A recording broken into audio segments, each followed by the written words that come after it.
আসসালামু আলাইকুম, welcome to my YouTube channel B.Science school.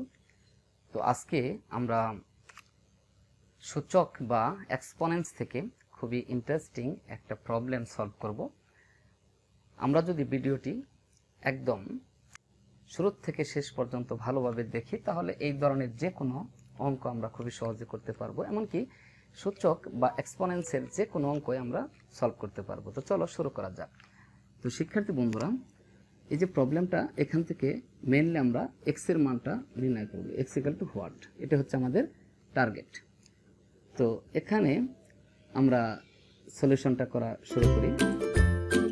খেয়াল রাখতে হবে এই যে বেস সবসময় এক বানাইলে একই ধরনের যদি হয় তাহলে অঙ্ক করা আমাদের জন্য খুবই সহজ হবে। কারণ এই যে বেস যদি এক হয়, যেমন A X equal to B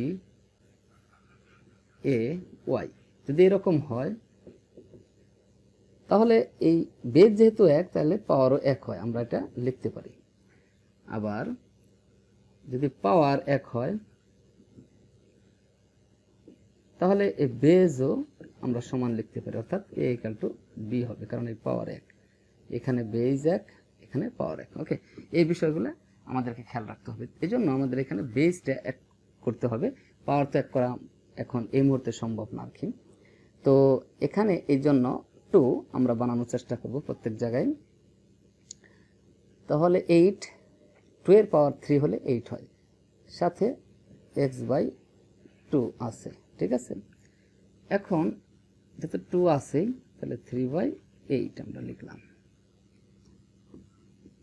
এটা তাহলে 2 বানাই আমরা, তাহলে 2 এর উপরে স্কয়ার, আর এখানে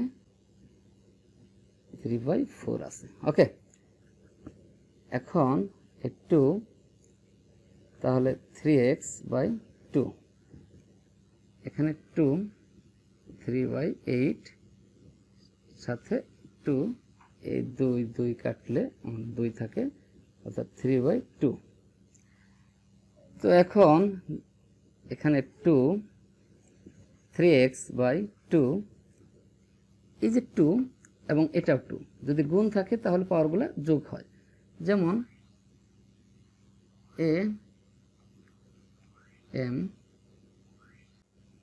এ এম এরকম যদি হয় তাহলে এই একই বেস যেহেতু, তাহলে বেস লিখে পাওয়ারগুলো যোগ হয়। এটা হচ্ছে একটা সূচকের সূত্র। তো আমরা এই ফর্মুলাটাকে ইউজ করব এখানে। যেমন 2 আছে, পাওয়ার আছে 3/8, তাহলে আরেকটা পাওয়ার আছে 3/2, এটা আমরা যোগ করে দিলাম, 3x/2।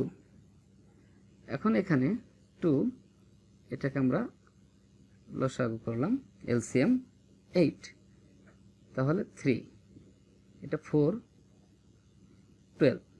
ওকে,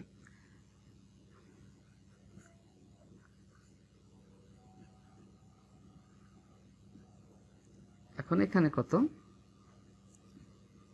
সরি 15/8।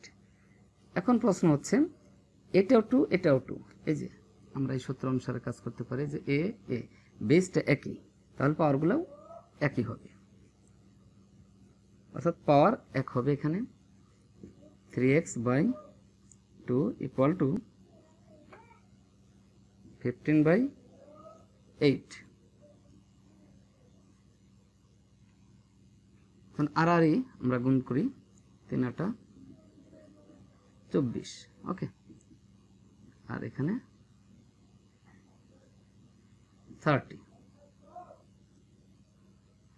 তো এখন x ইকুয়াল টু আমরা লিখতে পারি খুব সহজে, অতএব x ইকুয়াল টু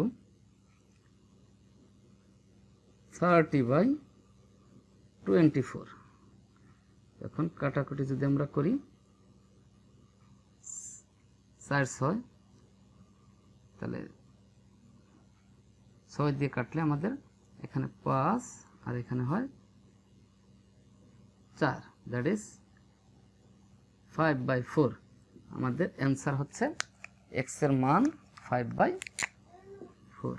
ওকে, তো আশা রাখি তোমরা এই বিষয়টি বুঝতে পেরেছো এবং আজকের যে অঙ্কটা আমরা সলভ করলাম এই সলভের যে নিয়ম কানুনগুলো আছে এগুলো তোমরা ধরতে পেরেছো। যদি তোমাদের কাছে ক্লাসটি ভালো লাগে তাহলে অবশ্যই একটি করে লাইক দিবে এবং একই সাথে আমার চ্যানেলটিতে যারা এখনো সাবস্ক্রাইব করে নাই তারা সাবস্ক্রাইব করে পাশে থাকবে। ধন্যবাদ সকলকে। আসসালামু আলাইকুম।